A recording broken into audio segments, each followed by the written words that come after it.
Senhor Jesus Cristo, convido toda a igreja do Senhor que abra a sua Bíblia na carta aos Coríntios, primeira carta, capítulo de número 12. Terça-feira passada nós conseguimos ir até o versículo de número 9 do capítulo 12. Nossa intenção é prosseguir hoje no capítulo. Não acredito que vai terminar hoje, mas a gente vai conseguir avançar mais um pouco. Os capítulos 12, 13 e 14 são muito ricos, meus irmãos. Seria até um pecado nosso passarmos apressadamente por eles, tendo a oportunidade de meditar e refletir um pouco mais de pausa, sem tanta pressa nesse texto. Então, 1 Coríntios capítulo 12, a partir do versículo de número 10, todos os irmãos encontraram? Amém. A palavra do Senhor diz assim: e a outro a operação de maravilhas, e a outro a profecia, e a outro o dom de discernir os espíritos, e a outro a variedade de línguas, e a outro a interpretação das línguas. Os irmãos, apenas fazendo um panorama do que nós meditamos na terça-feira passada, nós observamos que entre tantas dificuldades que os coríntios enfrentavam na sua vida comunitária como igreja, uma delas era a falta de uma compreensão um pouco mais profunda dos dons espirituais, do propósito dos dons e do funcionamento orgânico da igreja como um corpo que tem diversidade de membros e que cada um deles cumpre um papel específico dentro dos propósitos soberanos de Deus. E nós vamos ver aqui, eu já mencionei aos irmãos, que essa lista de 1 Coríntios 12 não é a única lista de dons espirituais na Bíblia. Nós meditamos e apresentamos para os irmãos a lista de Romanos 12. Também não é a única outra que existe, existem outras listas no Antigo Testamento. E mencionamos que a lista de Romanos 12 são os dons que vão estar presentes no cotidiano da igreja, como socorro, como serviço, como governo. Que essa lista de 1 Coríntios 12 são dons extraordinários, que vão se manifestar em situações específicas em que Deus precisa, com seu poder, no poder do Espírito Santo, sanar problemas específicos que a igreja está enfrentando. Então não há necessidade de cura divina se não é enfermo. Não há necessidade de um discernimento de espírito se todos estão agindo pelo Espírito Santo. Esses dons são específicos. Quando há uma necessidade, esse Deus que é soberano e que está na igreja, vai manifestar esses dons na igreja e isso vai trazer mais glória para o nome dele. Então esse é um ponto de partida para a gente entender. Nós já apresentamos os primeiros dons aqui e agora nós vamos ocupar um pouco do tempo dessa reflexão com os dons aqui no versículo 10. O primeiro deles, você pode observar, é a operação de maravilhas. Boa parte, meus irmãos, dos comentaristas acreditam que a manifestação desse dom ocorre com ações extraordinárias que Deus faz na igreja, até mesmo mudando as leis naturais, agindo de uma forma extraordinária, que naturalmente aquela situação não poderia ser revertida se não fosse feita de uma forma sobrenatural por Deus. Aqui nós podemos listar milagres extraordinários, podemos listar livramentos gigantescos, podemos listar até mesmo a expulsão de demônios, de legião de demônios. Esse dom realmente vai ser a força e o poder de Deus, revertendo toda e qualquer lei natural que o ser humano conheça, para que o reino possa avançar com poder, para que pessoas possam ser libertas, para que vidas possam conhecer o Evangelho através da manifestação do poder de Deus. Nós conhecemos na história da igreja diversas situações em que isso aconteceu. Nós temos inclusive na Bíblia Sagrada relatos extraordinários de coisas que ocorreram e que não tem explicação humana. Provavelmente são manifestações desse dom espiritual. Eu me recordo de um testemunho que eu ouvi, os irmãos já devem ter ouvido, faz parte da história da nossa igreja, de uma cidade que estava enfrentando uma grande seca, e aquela cidade era uma cidade que toda a renda dela vinha da agricultura. E o coronel ficou muito espantado, porque não chovia, ele ia perder toda a sua produção, então ele apelou para os crentes, né? Engraçado que quando a coisa aperta para o mundo, né, eles se lembram da igreja, né? A igreja é importante. Quando as coisas estão bem, a igreja é um bando de fanáticos, é um bando de gente fundamentalista, mas quando a coisa aperta, a igreja está aqui, e graças a Deus ele ainda escuta a igreja, e muitas vezes, pela oração da igreja, Deus faz coisas maravilhosas. E ele chamou esse irmão para que esse irmão orasse ali, para que Deus revertesse aquela situação. E esse irmão orou, conta o testemunho, que somente na fazenda daquele fazendeiro choveu. E ele não perdeu a produção dele. O que acabou acontecendo? Ele converteu-se com toda a família e se tornou um grande apoiador da obra de Deus naquele lugar. O que isso significa? Deus operando maravilhas para que o reino avance. E isso, meus irmãos, está à disposição da gente. Nós precisamos orar constantemente para que Deus possa nos usar da maneira que melhor lhe apraz e no dom que Ele quiser. Muitas vezes a gente fica tão concentrado em determinado dom e a gente só busca ele. E a gente quer aquele determinado dom. Não é errado fazer isso. A própria Bíblia diz buscar com zelo os melhores dons. Ainda que Paulo em seguida apresente um caminho excelente, que é o caminho do amor. Nós vamos aprender isso em breve. Mas seria muito mais interessante se nós, nas nossas orações, disséssemos o seguinte: Senhor, eu estou disposto a ser usado da maneira que o Senhor quiser fazer. Que o meu coração esteja pronto, que a minha vida esteja em total sintonia com o Teu Espírito Santo, para que quando for necessária a cura, eu possa curar em nome de Jesus Cristo. Quando for necessário discernimento, que eu possa discernir em nome de Jesus Cristo. Não importa de que forma, mas eu quero ser um canal da Tua graça no meio da comunidade. Então nós precisamos ter esse tipo de sentimento. O que eu percebo, irmãos, e nós temos falhado muito nisso como igreja, porque isso fere o funcionamento do corpo, é que a gente muitas vezes espera de um pastor, espera de um conferencista, espera de um missionário, que ele opere milagres em nome de Jesus, e nós transformamos o reino e o culto no espetáculo. A gente fica sentadinho esperando algo extraordinário acontecer. Não foi isso que Deus planejou para a igreja. Deus deseja que cada um de nós possa cumprir o seu papel no corpo de Cristo. Cada um de nós tem que estar pronto para ser usado por Deus. Nós não temos que esperar do nosso próximo. Nós precisamos sim ser a bênção que vai alcançar o nosso irmão, ser um instrumento que vai abençoar o rebanho. Nós precisamos vir para o culto, não para assistir, não para ver como é que vai ser, não para ver como o irmão vai pregar, quantos dons vão se manifestar. A gente tem que entrar aqui dentro, mas tão conectado ali na intimidade do Espírito Santo, a ponto da gente poder falar: Senhor, estou aqui, me usa da maneira que Ele apraz, eu quero ser bênção nesse culto. Então parar de ser um espectador e se tornar um agente da graça de Deus em cada reunião. Glória ao nome de Jesus. Esse deve ser o nosso objetivo. A operação de maravilhas vai acontecer em situações extraordinárias e Deus precisa intervir em assuntos que a igreja está enfrentando, e nós podemos vivenciar isso. Mais um dom está aqui, a profecia. A profecia, meus irmãos, também é um dom que a gente precisa ter muito cuidado com ele, porque em alguns redutos que levam o título de pentecostais, a profecia tem sido usada de forma abusiva.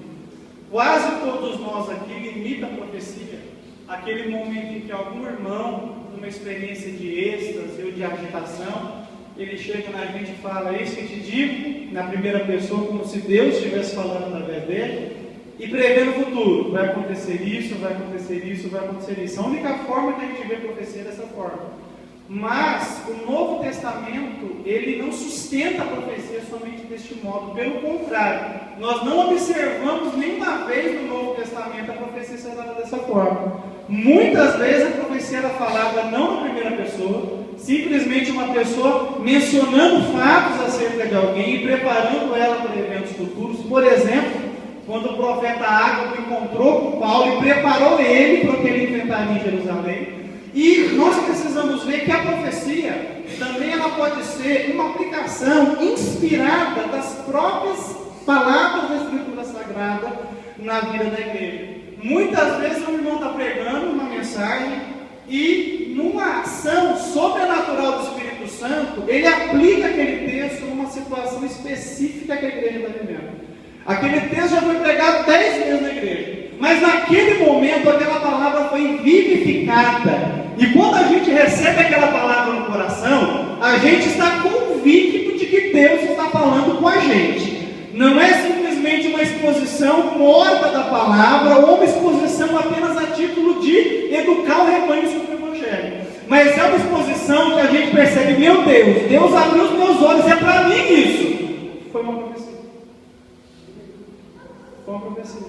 Então a gente tem que parar de ver a profecia só no irmão que bate no chão, levanta a mão, sapateia, fala meia dúzia de língua estranha para começar a profecia e para terminar, né? É a assinatura da profecia pentecostal. Começa em línguas, 2 batidinhas no pé no meio da profecia e depois uma rajada de línguas no final. Então foi profecia mesmo. Não, irmãos, não vamos ser meninos, não. Deus pode fazer dessa forma. Cada um de nós tem uma vivência com Deus, tem uma experiência com Deus, e eu não posso de forma alguma me colocar como juiz ou como normatizador do jeito que Deus trabalha. Deus faz o que Ele quer, do jeito que Ele quer, e eu não tenho direito de entrar nisso. Mas a gente pode pegar o Novo Testamento como modelo que a gente está procurando seguir, porque essa é a visão da igreja. A igreja anda pelo que foi revelado aqui. Então não limitemos a profecia apenas nesse momento. Por isso, eu fico assim, abismado quando às vezes um pregador fala num timbre de voz mais calmo, às vezes uma pregação mais pausada, e os irmãos ficam se olhando para o tempo. Nossa, que mensagem fria! Nossa, esse irmão é muito gelado. Gelado é você que está em busca de espetáculo e não da palavra de Deus. Quem está interessado na palavra de Deus, o pregador pode ser gago. Ele está glorificando a Deus, porque não é a técnica, é a palavra que está sendo pregada. Agora, irmãos viciados em espetáculo, em congresso, em gideões, querem que o camarada fale coisas que às vezes nem na Bíblia está escrita, e seja aquela coisa rebuscada, com chantilly, com cereja, com... Irmãos, e o Evangelho não é isso. Leia Atos dos Apóstolos, as pregações dos apóstolos estão lá registradas do começo ao fim. Não tinha lenga-lenga, não era citado nada disso, irmãos. Era uma palavra firme. Jesus morreu pelos pecadores, Ele ressuscitou, e se você não se converter e não escapar dessa geração perversa, você vai perecer com o mundo. Foi essa mensagem que fez a igreja ser igreja. Só que a gente hoje quer espetáculo, quer aquele lenga-lenga. Não precisamos disso, irmãos.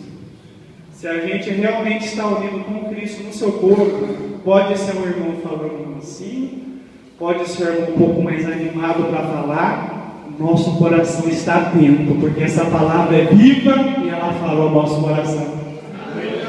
Recentemente veio um irmão aqui pregando uma Santa Ceia, e minha esposa observou com muita tristeza isso. Um irmão mais antigo, um pouco mais moderado no jeito de falar, e a minha esposa observou alguns irmãos aqui desconjurando do jeito do irmão. E quando o irmão falou na mensagem, eu estou terminando, o irmão falou, graças a Deus. Eu fico pensando que tipo de cristão é esse? Se esse cristão entendeu o Evangelho, então isso não pode acontecer, de forma alguma. Isso é uma postura inadequada para aqueles que professam a fé em Deus. Então não importa o estilo do pregador, nós não temos direito de julgar o estilo e de querer que todo pregador seja como as estrelas que hoje estão brilhando por aí, mas são estrelas que brilham para quem realmente está em busca de espetáculo, porque quem está em busca do Senhor Jesus não tem estrela humana, a estrela é Ele, a resplandecente estrela da manhã, é para Ele que a gente está olhando. Então, eu oriento os irmãos e instruo os irmãos para jamais fazer isso. Isso é um pecado gravíssimo contra Deus, contra o mensageiro de Deus, contra o obreiro que pelejou para a igreja chegar onde está, um obreiro que foi pastor da igreja, a gente tratando dessa maneira. Então ainda bem que foi uma época que viu, porque se fosse eu, meus irmãos, oh Jesus amado, eu acho que esse irmão não voltava a viver mais. Então o recado está dado, viu, meus irmãos? Vamos respeitar aqueles que pagaram o preço para a gente poder estar aqui hoje servindo a Deus. Olhar com respeito para aqueles que foram antes de nós, porque com certeza o legado que eles deixaram está aqui diante de nossos olhos. E nós mesmos não sabemos que legado a gente vai deixar para a geração que vai suceder a gente. Então vamos ter muito respeito com aqueles que foram antes de nós. Então entendamos que a profecia, ela pode acontecer de diversas maneiras, e é até mais comum que ela aconteça dentro da própria proclamação da palavra, dentro da própria pregação do Evangelho, o Espírito Santo tornando viva a palavra de Deus. Amém, meus irmãos? Há outro, o dom de discernir os Espíritos. Irmãos, apesar de nós não vermos o mundo espiritual é muito mais organizado que o mundo visível. As coisas que nós não vemos são muito mais do que as coisas que nós vemos. E nem tudo que acontece tem origem em Deus. Nem tudo que acontece tem origem no Espírito Santo. Muitas vezes, o adversário, se valendo da imaturidade nossa, ele tenta perverter o trabalho do reino com falsas revelações, com falsas profecias, com tantas coisas. Eu me recordo que uma vez eu estava numa vigília, orando a Deus. Eu gosto de vigília, vou estar sexta-feira em uma, convidei o misto crente para estar comigo lá para a gente buscar Deus. E nessa vigília estava aquele movimento gostoso que a gente gosta, e de repente um jovem veio na marcha para cima de mim. Eis, meu servo, que você está passando por uma grande enfermidade. Eu estava saudável. E foi falando, cada coisa que ele falava não batia. Quando terminou, irmãos, e aí foi a experiência, eu acho que mais constrangedora da minha vida. Eu até acho que o irmãozinho estava bem intencionado, no sentido de querer ser útil ao reino de Deus. E aí, irmão, está doente? Não estou. Mas a prova está passando lá no serviço? Não estou passando prova nenhuma, está tendo tempo de paz lá. O irmão ficou tão constrangido, irmão, virou as costas. Não deu nem tempo de eu dar um encorajamento. Eu falei, não, irmão, acontece. Continua buscando, aprender a ouvir a voz de Deus realmente. Mas às vezes a gente fica muito assim, impressionado com essas coisas, e a gente não analisa, meus irmãos, se de fato Deus está agindo. É por isso que nessas horas o dom de discernir os Espíritos é tão importante. Quando a igreja está realmente vivendo a palavra de Deus, está querendo obedecer a Deus de verdade, se alguma coisa acontecer que não tem origem no Espírito Santo, algum membro do corpo vai ser esclarecido disso e vai poder contornar essa situação. Vai poder trazer naquele momento um discernimento. E isso é muito importante, meus irmãos, é muito importante. Nós tivemos uma situação no Jardim Carlos de Lourenço, eu vim de lá, nós tínhamos um jovem ali, e esse jovem, a fama que ele tinha era de endemoniado. Então, qualquer oração que tinha, qualquer louvor que tinha, aquele momento mais intenso, ele se jogava no chão, e ele rosnava, e ele berrava, e ele virava, e os irmãos iam lá. E você sabe, irmão, que pentecostal é uma vez. Quando ele vai expulsar demônio, ele gosta de pôr a mão no ombro, de pôr a mão na cabeça, né? Não precisa disso. Você pode ter caído lá na porta. Se você ordenar daqui em nome de Jesus, ele sai. Não precisa nada disso. Não tem que pôr a mão na cabeça, nada disso. A não ser que você tenha uma direção específica do Espírito Santo para isso. Mas se não tiver, evita até tocar, porque tem muita gente mal intencionada. Tem muita mulher que é endemoniada querendo que o obreiro ponha a mão no corpo dela, e tem muito homem fazendo a mesma coisa. E era o caso desse moço. Era o caso desse moço. E aquilo começou a incomodar os jovens. A gente movimentou de oração ali. E ele foi numa oração de sexta-feira e ele caiu, e falava a língua, parecia íntimo. Irmãos, e daí o jovem teve assim, a sabedoria, chegou nele e fez cosquinha. E esse moço começou a rir. Irmãos, quem tem endemoniado não ri. Esse jovem riu e daí a gente repreendeu. Falou, deixa de ser criança. Você está brigando com o povo de Deus. O povo de Deus tem discernimento. E ali a gente repreendeu. E esse jovem uma bênção nas mãos do Senhor hoje. Mas para acontecer isso, o discernimento apareceu no momento necessário. Então os irmãos fiquem atentos, irmãos. Tem muita coisa que acontece e a gente gosta muito de espetáculo. Então a gente quer ver o povo caindo no chão, rosnando, né? Não, para mostrar que a igreja é poderosa. Não, irmãos. Se a igreja está realmente ali no Espírito, o diabo não é doido de se manifestar. Quando começa muita gente rosnando, se jogando no chão, aquele espetáculo, sempre que libertação se torna espetáculo, Deus não está operando aquela libertação. Porque agora está sendo dado para o diabo, ele está tendo atenção. Então quando a igreja tem palavra, está instruída na verdade do Evangelho, o diabo fica quietinho. Porque ele sabe que se ele brincar, a gente coloca ele para correr. E conforme a mensagem vai sendo pregada, essa verdade vai libertando o pecador. Porque nós conheceremos a verdade, e a verdade nos libertará. Então os irmãos não fiquem assim querendo espetáculo. Às vezes vocês vão para um lugar aí, portinho, e o povo cai, se joga no chão e mata. E ó, aqui tem poder de Deus. Aí você vai ver o que é pregado. Não tem nada a ver com o Evangelho. Mas que poder de Deus é esse? Que expulsa o demônio, mas não tem a verdade do Evangelho sendo pregado. Então a gente tem que ter sabedoria, irmãos. E a sabedoria está em não querer fazer do culto um espetáculo. mas um momento em que todos nós estamos escondidos debaixo da graça de Deus e somente um nome está brilhando, que é o nome do Senhor Jesus Cristo. Então nós temos que ter essa sabedoria. Parar de falar que a igreja é fria. Parar de falar que o povo é frio. Frio somos nós. Que muitas vezes não estamos querendo a glória de Deus. Queremos coisas extraordinárias acontecendo. Se nós buscarmos sinais, a gente vai perder Jesus de vista. Mas se a gente buscar Jesus, servir e obedecê-lo, os sinais naturalmente aparecerão e o nome dele vai ser glorificado. Amém? Então o dom de discernir de espíritos preserva a igreja do erro, do engano, de falsas operações. O dom de variedade de línguas, está aqui ao próximo. Existem muitas tradições e muitas interpretações acerca da variedade de línguas. Tradicionalmente, as Assembleias de Deus entendem que existem as línguas como sinal e existem o dom de variedade de línguas, que é uma diversidade de línguas que pode ser uma extensão desse dom. O que significa isso?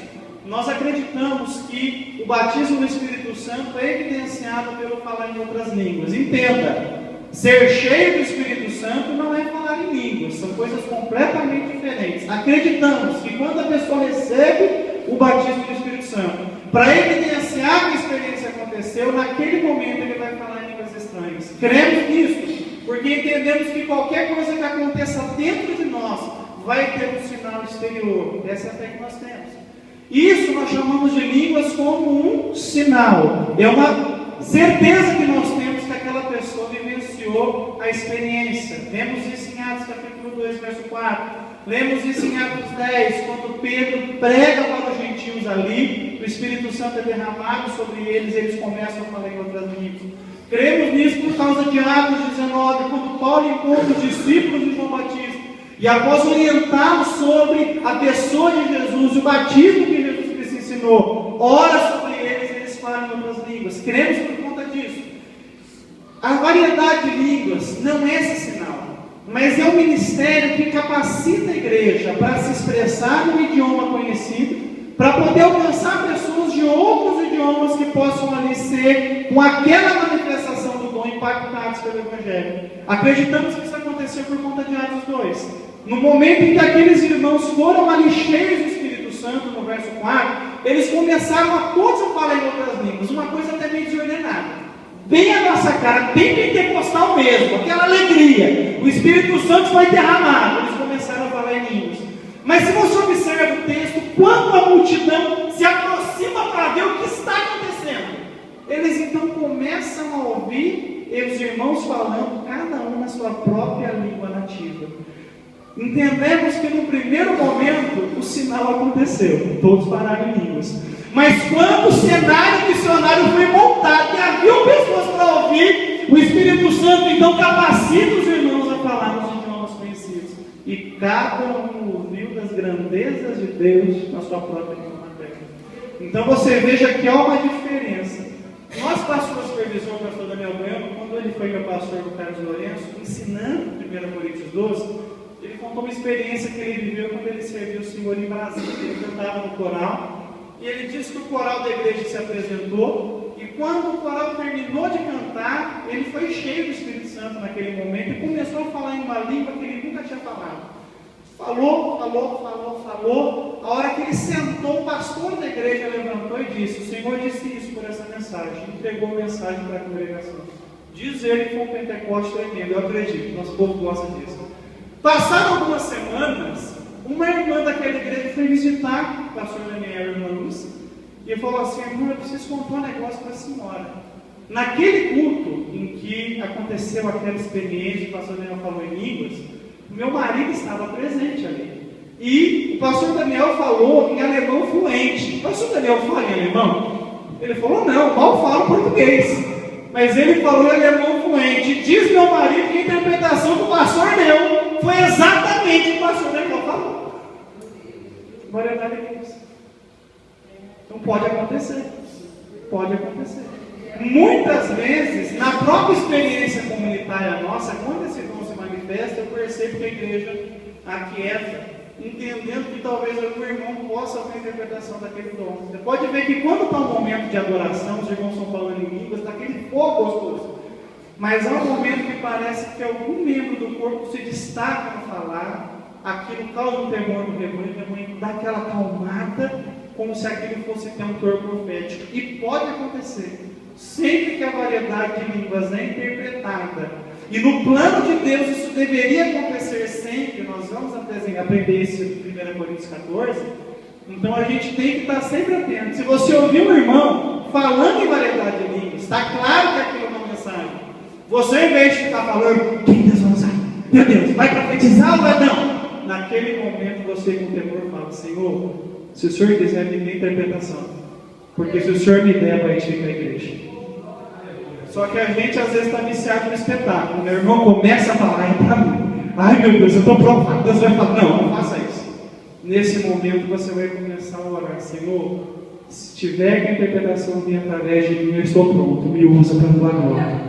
Isso pode acontecer. Eu já vi diversas vezes a interpretação de língua se manifestar, e é sempre um peso muito forte na igreja. O temor de Deus cai sobre o povo, é algo lindo, e nós podemos vivenciar isso.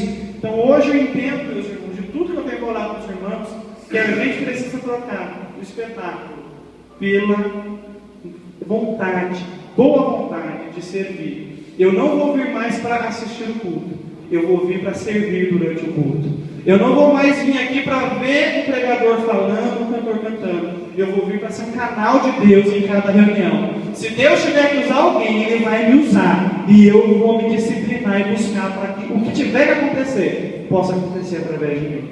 Amém, meus irmãos? Esse deve ser o nosso sentimento. A interpretação das línguas. Esse é o único dom da lista de Coríntios 12 que vai acontecer quando um outro dom estiver se manifestando. É o único dom condicionado à manifestação de outro. Quando a interpretação de línguas vai ser útil? Quando houver variedade de línguas. Se não tiver ninguém falando no dom da variedade de línguas, não tem necessidade de interpretação. Você imagina que bonitinho se eu estivesse pregando aqui, pastor Aguinaldo, e o senhor aqui do lado, eu falava e o senhor reprisava a mesma coisa que eu falei. Ia ficar bonito? Ué, por que está repetindo? É o eco agora do pastor? Não ia ficar legal. Então não tem necessidade. Quando nós estamos ouvindo em língua conhecida, dispensa-se a interpretação. Agora, quando alguma língua desconhecida está sendo falada, se não houver interpretação, fica confuso para a gente. Para que serviu aquilo? A pessoa que falou por certo foi edificada, mas o ouvinte, ele vai poder dar um amém? Ele vai poder concordar com aquilo se ele não entendeu? Então a gente tem que buscar esse dom aqui, e é interessante que 1 Coríntios capítulo 14 nos incentiva a buscar o dom. Incentiva tanto quem fala em variedade de línguas, como os ouvintes a buscar esse dom. E nós precisamos buscar. Algum de vocês já pediu para Deus para poder interpretar uma mensagem de variedade de línguas? Por que não? Não está tão claro isso para a gente? Em 1 Coríntios 14, não está escrito para a gente fazer isso? Por que não fazer? Porque a gente se viciou em ser espectador. Mas nós estamos esclarecidos pelo Espírito Santo, na palavra que está sendo pregada, que nós somos um corpo, que a gente tem que trabalhar para que esse funcionamento do corpo ele seja orgânico. Se Deus quiser fazer, cada membro do corpo está pronto para ser um instrumento do Senhor. Amém, meus irmãos? Fale para essa pessoa que está do seu lado, Deus quer usar você. E diga assim, e quer usar a mim também. Todos nós. Todos nós.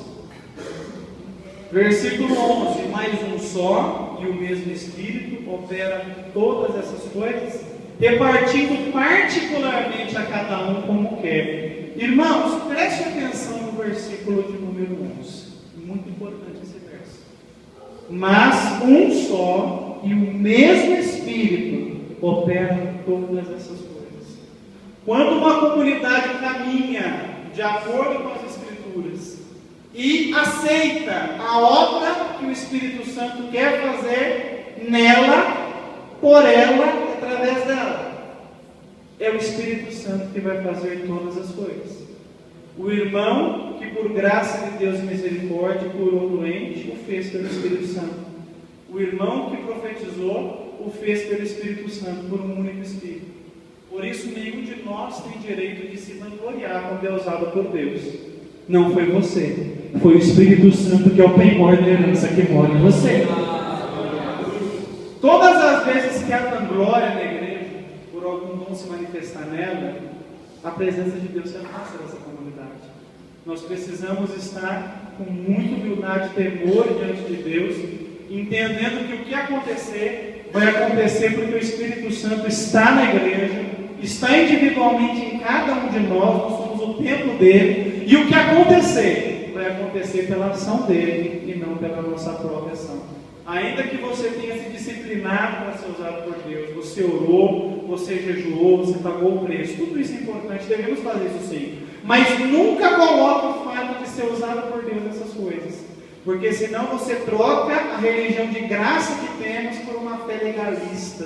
Você se torna um fariseu, eu estou fazendo por merecer. Se você entrou nesse caminho, você já perdeu Jesus de vista há muito tempo. Quando um dom extraordinário se manifestar na sua vida, caia com a cara no chão e peça graça de Deus para que isso não suba, para que você não fique ensordeça com isso. Se um dom se manifestar em você, fique mais humilde. Deus mais uma vez teve misericórdia da sua vida. Então se humilha mais, chora mais, busca mais a graça de Deus, para a gente não correr o risco de pensar que é alguma coisa, porque por misericórdia Deus fez algo através de nós. Amém, meus irmãos? É por isso que no capítulo 13, Paulo vai apresentar o amor como um caminho mais excelente. Porque se nós estivermos com o sentimento de amar, e 1 Coríntios 13 foi escrita por causa dos dons espirituais, nós vamos aprender isso. Se amar for o nosso foco, no amor não há espaço para orgulho, no amor não há espaço para exaltação, no amor não há espaço para eu tenho que ser mais do que você. No amor só há espaço para crer, para suportar, aleluia, para se comprometer, para ser generoso.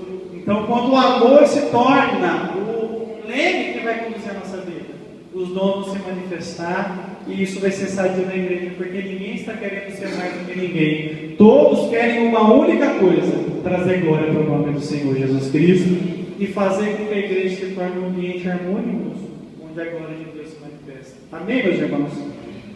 Mais uma coisa no verso 11: o Espírito reparte particularmente a cada um como quer. Irmãos, a soberania é atributo de Deus, e o Espírito Santo, sendo Deus, ele também é soberano, e os dons vão se manifestar de acordo com a vontade do Espírito Santo. É por isso que eu me preocupo quando a igreja, às vezes, por uma atitude até de cobrança, de querendo ver sinais, quando a gente se torna como aquela geração que Jesus disse: ó, vocês querem ver sinais, mas nenhum sinal vai ser dado para vocês. Às vezes a gente fica, não está acontecendo nada, mas meu Deus, e a gente fica cobrando a igreja, cobrando Deus de que algo tem que acontecer. Mas não está claro aqui? Os dons vão ser dados particularmente a cada um como o Espírito Santo quer.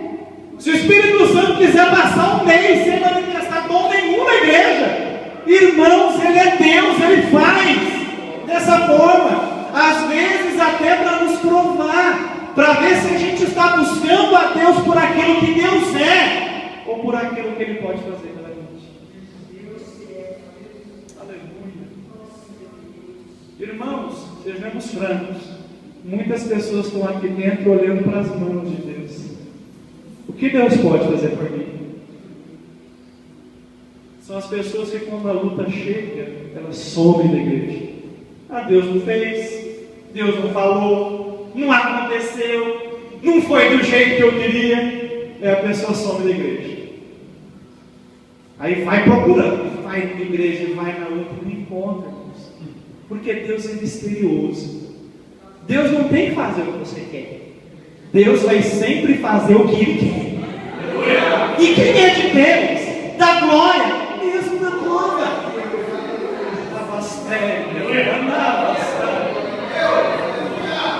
Abraão foi fortalecido dando glória a Deus, mas isso não aconteceu quando Isaac nasceu. Aconteceu por 25 anos enquanto a promessa não se cumpria.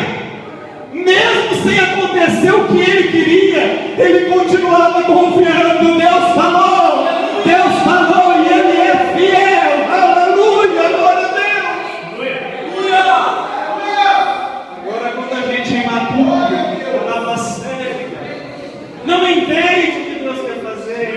Porque, irmãos, a nossa fé não cresce quando coisas extraordinárias acontecem. A nossa fé cresce quando nada está acontecendo e a gente permanece caído no altar da adoração. Deus tem misericórdia, Deus me ajuda. Eu sei que não aconteceu, mas eu estou aqui, Deus. Eu não desisto, eu não quero nada das tuas mãos. Eu quero contemplar a tua face, Pai. Contemplar a tua face. Aleluia. Pergunte para Tiago, quando você chegar no céu, se foi fácil glorificar Deus morrer no fio da espada. Aposto. Pergunte para Pedro, quando você chegar no céu, como foi glorificar Deus sendo crucificado de cabeça para baixo. Pergunte para João, como foi servir a Deus quando ele foi cozido em óleo fervente, antes de ser enviado para Patmos. Só que eles permaneceram. Eles não estavam atentos para aquilo que Deus podia fazer. Eles estavam concentrados na verdade do Evangelho. O Verbo se fez carne, aleluia, e habitou entre nós e vimos a sua glória. Independente de qualquer coisa que possa acontecer ou não, Jesus esteve entre nós, morreu na cruz pelos nossos pecados, nos preparou para uma vida eterna, nos revelou o Evangelho, ressuscitou para selar o seu ministério, voltou ao céu e deixou na face da terra o seu corpo, que é a igreja, que vai continuar cumprindo a sua missão, levando a salvação, levando a esperança, levando a cura. Não estamos aqui por nada que Deus possa fazer pela gente, embora Ele faça, sendo misericordioso. Estamos aqui por aquilo que Jesus Cristo é. Aleluia! Essa é a fé da igreja. Essa é a glória da igreja. É por isso que nós somos um povo sofredor. No mundo tereis aflições, mas tem de bom ânimo. Eu venci o mundo. Você quer parar de sofrer? Aqui não é o melhor lugar. Até tem igreja que bem grande, para de sofrer, irmão. Vai para lá em nome de Jesus. Seu objetivo é parar de sofrer? Vai para lá que talvez ele dê um jeito. Aqui não posso prometer para você que você não vai sofrer, mas eu posso prometer para você que a jornada vai valer a pena. Porque ainda que você ande pelo vale da sombra da morte, o Senhor está com você. Ele prometeu estar conosco. Eis que estou convosco todos os dias até a consumação dos séculos. Aleluia! Irmãos, um trono sem Cristo é o inferno. Mas o deserto com Cristo é o céu. Aleluia! Cristo é tudo. Aleluia! É por Ele que nós estamos aqui. Quem está aqui por Cristo, glorifica o nome do Senhor. Então, a partir de hoje, você não vai ficar reclamando de culto frio mais. Quando você achar que o culto foi frio, chegue na sua casa, coloque a cara no pó e chore. E chore. Porque você naquele culto não percebeu que o seu Salvador trabalhou no silêncio. As maiores vitórias que eu recebi, irmãos, foi em culto gelado. Sabe aquele culto de quinta-feira? Aquele culto meio bagunçado? O culto de domingo é bonito, né? Tem toda a orquestra aqui, os corais estão prontos, ensaiados. Mas o culto de quinta-feira, irmãos, é aquele culto da fé mesmo, né? Vem todo mundo cansado do serviço, ninguém penteou o cabelo, gravata torta que nem a minha, para que ela bater? Mas, irmãos, foram os cultos que eu recebi as maiores vitórias. E vitória não foi profecia, não foi revelação, não foi nada disso. Mas foi participar daquele culto, perceber Jesus ali nas entrelinhas e sair convicto de que Ele estava abençoando, que Ele estava comigo. Então, irmãos, eu tenho aprendido a não esperar espetáculo para ver a glória de Deus. Eu quero ser capaz de ver Jesus no sorriso do meu irmão, nas lágrimas daquele irmão que, apesar do sofrimento, continuou na presença de Deus. São nessas horas que eu vejo Jesus. Eu vejo Jesus dando um abraço com a irmã Helena, no final do culto de domingo. Aleluia. E ela não tinha conseguido fazer ainda o exame. Eu perguntei, irmã Helena, como você está? Ela falou, irmão, estou indo. Mas eu estou indo. Aleluia. Oh, irmãos. Eu cheguei aqui no Felipe, ela estava tão bonitinha, gordinha, agora ela está magrinha. Por causa de enfermidade, mas ela está aqui no pé de tudo, irmãos. É nessas coisas que eu vejo Deus, meu irmão. É uma adoração descompromissada. Não importa se as coisas estão indo de mal ou pior, está aqui chorando e buscando a misericórdia de Deus. É nesse evangelho que eu acredito. Foi nesse Salvador que eu criei, que me ajuda a crer contra a esperança, que me ajuda a continuar marchando mesmo em dias tempestuosos. Não importa a circunstância, importa que Ele está no barco e eu não vou afundar. Aleluia! Essa deve ser a nossa motivação, irmão, irmã, pare de reclamar.